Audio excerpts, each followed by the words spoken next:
maya matsyempohan ka ng boss mo, ay nako, tutulog-tulog ka, patay tayo dyan. Make sure ha na magkape kasi kayo. Para naman ang sa ganoon, magising yung diwa nyo, di ba? At syempre, magising ka na rin sa katotohanan, hindi ka mahal ng mahal mo. And syempre, good morning din sa mga pangga natin kasalukuyang nagre-ready pa lang, no? Oo, at syempre sa mga pangga naman natin dyan na sadyang nagpapalate talaga. Bakit? Anong trip nyo? Trip nyo bang makaltasan kayo? Why? Oh, why? O, dapat kasi tayo, di ba? Nagpapalakas tayo sa mga boss natin. Oo, para nga naman nang sa ganoon, kapag merong nabakanting mataas na posisyon, ay ikaw mismo yung runner-up, di ba? Ikaw, yung mismong una niyang maiisip sa posisyon na yon. Di ba? So ba yung ganun? Kaya minsan, di ba, hindi rin masama na sumipsip tayo. Oo. Pero hindi naman yung ups and downs, no? Kaya kung ako sa'yo, magsipag-sipag ka na at syempre, dagdagan mo pa yung skills mo, no? At kung matutulog ka naman, make sure na hindi ka magpapahalata. Yun yung masarap no? Yung patago. Oo, sa relasyon nga masarap yung patago Tulog pa kaya? O yan kasi may thrill di ba? Kapag matutulog ka tapos iisipin mo patago ka lang matutulog, no? Mas may thrill yun. Bakit? Kasi iisipin mo, no? Iisipin mo na yung boss mo may chance na dumaan lang siya sa likod mo, di ba? Tapos iisipin mo kaagad, kung ano yung magiging dahilan mo. Lalong-lalo sa mga work from home dyan, di ba?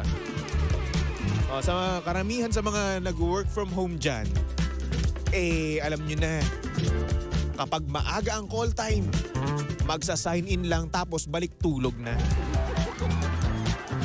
Naranasan nyo kaya yun, no? Work from home, di ba? Naranasan ko yun. Work from home. Tapos pagka... Ang call time kasi namin nun is 10 a.m. So ako dati kasi hindi pa ako ganun ka-morning person So minsan, nakagising ako alas 12. Oo. Pero, ginagawa ko nun, kapag sapit ng 10 a.m., binubuksan ko yung PC. Pagkabukas ko ng PC, sign in, tapos tulog ulit. Ganun. Sorry na naman. Ganun talaga nakakaantok kaya, di ba? Tsaka isipin nyo, no? Talagang nakakatamad magtrabaho kapag nasa bahay ka lang. Aminin nyo yan. Aminin nyo naman sa hindi, no? Kasi para sa atin kasi, ang bahay kasi, yan yung ating lugar kung saan tayo ay magpapahinga. Lalong-lalo na kung yung PC mo or yung working setup mo ay nasa kwarto mo mismo. Yan yung nakakapagod. Yan yung nakaka-tempt, di ba? Yung tipong G ka na magtrabaho pero nakita mo yung kama mo tapos nasaktuhan pang napakalamig, di ba? Ayun, matatempt yung likod mo na humilata. Yung likod mo talaga kasi yun yung yun yung nagpapa-comfort sa'yo, di ba? Isipin mo, baka kapag malamig yung panahon, ibig sabihin yan malamig din ang kama mo, ang kumot mo, ang unan mo, tapos napakalambot pa, di ba? Sino ba ang hindi matatempt na matulog ulit? Diba? Sabi dito ni Jessica Juarez, nakakatamad din maligo. Ay, wag naman ganun. Pero tama ka dyan. Kapag malamig, no, nakakatamad talagang maligo, di ba? Yan din yung common sa mga work from home, no? Yung tipong, sige, mamaya na ako maliligo. Sige, mamaya na. Maaga pa naman di ba? Tapos hanggang sa kinagabihan na, 10 p.m. na pala. Hanggang sa hindi ka na maligo, no? Majontot ka na. Ay, nako. Ganyan naman talaga buhay, no? Minsan din naman talaga ay tatamarin ka talaga maligo. Part yan ng buhay natin. Uy. Oo. Kasi huwag na sabihin nyo sa akin na ay, hindi, naliligo ko araw-araw. Ay, naku, hindi. Uy. Oo. Huwag ako, iba na lang. Hoy, aminin nyo yan. Oo. Karamihan sa ating mga Pilipino, kapag malamig ang panahon, hindi tayo naliligo. Di ba? Lalong-lalo na kapag tamad tayo. Siyempre, di ba, kapag wala tayong heater, no? Kapag wala tayong mainit na tubig, kapag malamig yung panahon at malamig ang tubig, hindi na tayo maliligo. Oo. Lalo na kapag may bakasyon talaga, no? At Sabado at Linggo. Tama tong sinabi dito ni ni Jason Geronimo. Wisik-wisik. Or hindi naman kaya ligong pato. Tsaka sa mga pangga natin ligong pato, no?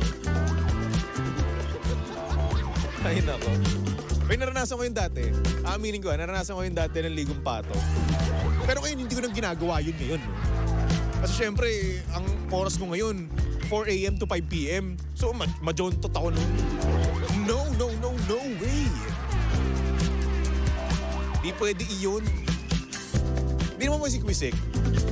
Siguro hindi naligo. Kasi yung nung time pa na hanggang 9 a.m. lang ako, maaga ako nakakauwi eh. Ibig sabihin hindi ako nagtatagal dito sa estasyon namin ng matagal. So ayun, carry naman na umuwi ng maaga tapos maligo. Pagpasensyahan nyo na. Pero hoy, just to be clear ngayon, naliligo na ako araw-araw. Di pwedeng hindi. Diba? Anyway, panggasaktong oras natin ngayon, 6:35 on the clock. At syempre kasama nyo pa rin at kilandian ang hot baby boy ng radyo. Walang iba kung hindi si Baby Toby na ngayon ay live na live sa Energy FM Facebook page. Kaya naman kung gusto nyo makita ang aking hoodie ngayon na puti, sabi dito Alicia Guevara, wow, ang pogi naman ni Baby Toby. Bagay po sa inyo ang suot nyong puti. O, di ba? Kaya naman kung naintriga ka kung ano ba talaga itsura ni Baby Toby, no? Ayan, pumunta ka lang sa Energy FM 106.7 Facebook page, ha? Tapos, manood na kayo at syempre i-share nyo na rin yung aking Facebook Live, okay? And then, ayun na nga. Pag nanood na kayo, saka natin sisimulan itong programang Shout Out sa Umaga. I-shout out mo na yan! Number 1, 06.7 Energy FM. Good morning, Luzon, Visayas at Mindanao. Once again, my name is Baby Toby. At kayo pa rin ay nakikinig dito sa 106.7 Energy FM. At syempre, good morning din sa mga pangga natin dyan na may ex na gustong balikan. Yan tayo no? Katulad na nga lang ng ating message sender, no? Pangalan niya ay Gerard. Ang sabi niya dito, good morning paring Toby. Alam mo, gusto kong balikan ang ex ko. Sobrang nakaka-tempt. Kaso nga lang, there's a part of me na ayaw din. Bakit? Kasi nga, hindi ko na kaya yung trauma na naibigay niya sa akin. Natatempt akong i-chat siya at lumabas kami minsan. Pero ayun na nga, lagi kong naiisip na pag naging kami ulit, babalik na naman sa ganong sitwasyon at babalik na naman yung sakit na nangyari before. Ano ba dapat kong gawin? Maraming salamat, Baby Toby. Thank you. Maraming salamat na thank you pa. Ayos ka rin, no? Pasalamat na pasalamat, no? Anyway, so ang dapat mong gawin dyan, kalimutan mo na ex mo. Yun lang naman yun eh. Ang ex, kinakalimutan, hindi binabalikan. So yun na nga, gaya nga ng sabi mo, no? Kapag binalikan mo si ex, babalik din yung trauma. Ganon kasi yun. At kapag bumalik yung trauma, kawawa ka, di ba? Kaya ganito, no? Ganito ang gawin mo. Kung dumating na naman yung time na i-chat mo siya, di ba? Yung tipong gustong-gusto mo siyang balikan. Isipin mo yung mga masasakit na nangyari sa inyo, yung trauma na ibinigay niya sa iyo, okay? Tapos, para ma-prevent, no? Para ma-prevent yung ganyang pagkakataon ulit, no? Ang gawin mo, kapag naramdaman mo ulit yan, isulat mo, no? Isulat mo na hindi na kita babalikan kasi ganito, ganyan, niloko mo ko, whatsoever, ganon. Isulat mo. Bakit? Kasi kapag naisip mo ulit or na-tempt ka ulit na balikan niyang ex mo, basahin mo lang yun. Okay? Basahin mo lang ulit yun para ma-remind mo yung sarili mo kung bakit kayo naghiwalay. Diba? Isipin mo, naghiwalay kayo for a reason. There's a reason behind your breakup. Ngayon, kung pipilit mo pa rin na maging kayo, di ba? Ikaw lang din naman ang masasaktan. So kung ako sa'yo, no? Kung mapipigilan mo lang din naman ang sarili mo, di wag mo na balikan. Wag mo na i-chat, no? Kalimutan mo na at lumandi ka na sa iba. Alam mo kasi para sa akin, no? Kaya mo lang naman yan nararamdaman dahil wala kang landi ang iba. Oo, ang blunt man pakinggan, no? Diba? Pero yun naman talaga totoo eh. Tsaka hindi ka distracted sa mga bagay-bagay, no? Hindi ka nakakalimot sa ex mo. At syempre, hindi mo na siya mahal. Naiisip mo lang or nare-reminisce mo lang yung mga mabubuti nyong nakaraan. Yung memories nyo, diba? Ay syempre, may pinagsamahan din naman kayo, diba? May pinagsamahan kayo na talaga nga namang napaka-memorable. Yung mga first nyo, di ba? First date, first hug, first kiss, di ba? Yung mga ganyan naalala mo yun. Pero syempre, no, magkaiba yung pagmamahal sa naaalala lang. Okay? Magkaiba yun. Kung mahal mo siya, dapat wala nang pero-pero, di ba? Dapat hindi kayo naghiwalay, di ba? At kakalimutan mo yung mga bagay na ginawa niya sa'yo, lalong-lalo ng trauma. Pero since ngayon ay hindi mo makalimutan, no? Hindi mo siya mahal. Ngayon, ibig sabihin lang yan, nami-miss mo lang yung presensya niya mismo, nami-miss mo lang yung memories nyo, yung happy moments nyo, di ba? Idagdag pa natin yung happy hour nyo. Yung paglalato-lato nyo. Di ba? Yung mekos-mekos. Pero yun, no? Naghiwalay kayo for a reason, no? Gerard, ngayon, kung kaya mo namang kalimutan yung trauma na yan, no? Kung kaya mo naman isang tabi yung trauma na ibigay, na ibigay sa'yo, no? Why not? Balikan mo. At kung mutual pa naman din yung nararamdaman nyo sa isa't isa, no? Why not? Wala namang masama dun eh, di ba? Pero kung hindi, wag na lang. Oo, bakit? Kasi kayo lang din, parehas lang din kayong mahihirapan at kapag dumating yung time na nagkabalikan kayo tapos bumalik na naman yung sakit sa'yo, no, sa puso mo at kung saan-saan pa man. Eh di ayun. Magiging toxic na naman kayo sa isa't isa at another breakup na naman yan. So kung ako sa'yo, huwag mo nang balikan kung hindi mo kayang kalimutan, okay? Anyway, Gerard, good luck sa'yo, no? Good luck sa'yo kasi alam kong nagtatanong ka, naguguluhan ka ngayon, no? Nagdadalawang isip ka. Pero sana naman nagkaroon ka ng, alam mo na, parang idea kung ano yung dapat mong gawin, okay? Itong mga nasabi ko man ngayon ay suggestion lang naman to. Oo, nasa sa'yo pa rin naman yung huling say, di ba? Buhay mo yan eh.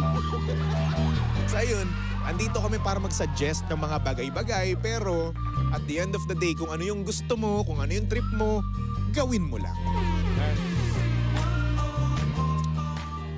Anyway, sa mga pangga natin na gusto mag-send ng kanilang mensahe sa buhay,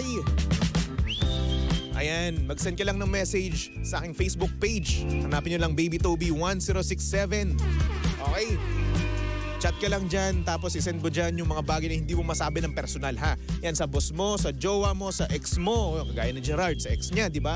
O kahit kanino pa man yan, yung mga bagay na hindi mo masabi ng personal. Ayan, i-shoutout mo na sila sa aking Facebook page. Hanapin nyo lang, BabyToby1067, okay? Sabi dito ni Jonah Batoon, huwag mo nang balikan, mga magsusumbatan lang kayo. Oo nga. Sabi naman ni Isaiah Tommy, isang malaking check pag XX na. Huwag balikan pa, lahat ng bagay may rason. Kaya kayo naghiwalay eh. Basta don't invalidate your feelings. Yes. Aga-aga English. Ayan, good morning din kay Daryl Carillo. Cirilo pala. Sorry na. Sabi dito, kaway-kaway sa mga 6 a.m. pa lang, traffic na sa Aguinaldo Highway. Ayun. Gaya nga na sabi ko kanina, no? Kalinang alas 5 yun eh. Bandang alas 5, wala pang traffic dyan. Pero ngayon traffic na daw. Ayan, hello po sa nata-traffic sa Aguinaldo Highway, ha. Good luck po sa inyong lahat. At sana wag naman kayong pumasok sa beast mode zone, no? Oh, kalma lang kayo, maintain niyo yung peace, ha? Uy, from UK, yo. Sino ka ba? Hindi ko mabasa yung pangalan mo, Alibata. Dati nakakabasa ko na Alibata pero ngayon nakalimutan ko na. Yan naman yung pangalan mo para mabasa ko naman, di ba?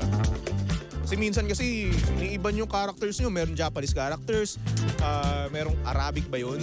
Ngayon, Arabic, tapos Chinese, mga ganun. Huwag niyo baguhin. Minsan pa nga iniiba pa nga nila eh. Binabaliktad nila, di ba? Yung spelling. Anong trip nyo?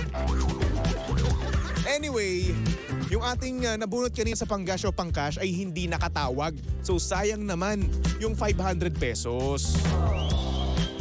Kaya naman ngayon, susubukan natin siyang tawagan. Kaya chairman, tawagan na yan. Hi Panggash! O Pangcash! On air promo! Once again, tinatawagan ng pansin si Jeffrey Season ng Banatoda, Barangay Bagong Nayon, Kogyo, na may plate number na 4730VF. Ayan, sumagot ka sana para manalo ka naman ng 200 pesos. Sana. 200 pesos kasi kanina dapat 500 yun, no? So hindi siya nakatawag, kaya naman ayun. Naging 200 na lang. Sayang naman, di ba? Anyari? Nawala daw, sabi ni chairman. So nawala. So ano, valid ba yun? Counted ba yun as one, chairman? Sige, wait lang daw, sabi ni chairman. Alam mo dito sa Kogyo, no? Ito yung time na hindi ako nakasama. Oo, dapat kasama ako nito, no? Kaso nga lang, hindi ako nakasama kasi nagpahinga ako nun. At madami akong ginawa nun dito, no? May ginawa ako nun dito sa opisina namin. Kasi syempre busy person kaya si Baby Toby. Kaya ayun, sila Hepe yun nandoon. Yan, si Hepe. Si Hepe na super pogi. Oo, malasakuragi. Once again, Jeffrey Season Banatoda. Ayan, ng Barangay Bagong Nayon, Kogyo. Ayan, may plate number na 4730VF. Okay? Kaya naman sa Tropa Peeps, Kuya Jeffrey Season, no? Ayan. Tawagan nyo na siya. I-PM nyo na siya. Okay? Ngayon, kung hindi siya sumagot, di goodbye 200 pesos. Sayang naman. Alam mo yung 200 pesos, no? Ang dami mo nang mabibili dyan. Kahapon 10-10, di ba? So ngayon, 10-11. Oo. So ngayon, meron pa yung mga discount pa, di ba? Pwede pa yun. So ano nangyari? Chairman, patay ang kanyang cellphone. So ibig sabihin, hindi natin siya natawagan at hindi rin siya mananalo ng 200 pesos. Ay nako, sayang naman day. Isipin mo 200 pesos, di ba? Pang-cash mo na rin sana yun. Pero syempre, since hindi kang matawagan at patay ang iyong cellphone, hindi ka nanalo. Pero anyway, hindi pa dyan natapos ang ating pamigay ng pera, no? Dahil mamaya, abangan nyo ang tunog pera, di ba? Kaya naman habang kayo ay nag-aabang, magbalik tugtugan muna tayo for our next song. Here's a song from Lola Amor titled Raining in Manila. Only here at your number 106.7 Energy FM Pangga. Huwag mo sabihing radyo, sabihin mo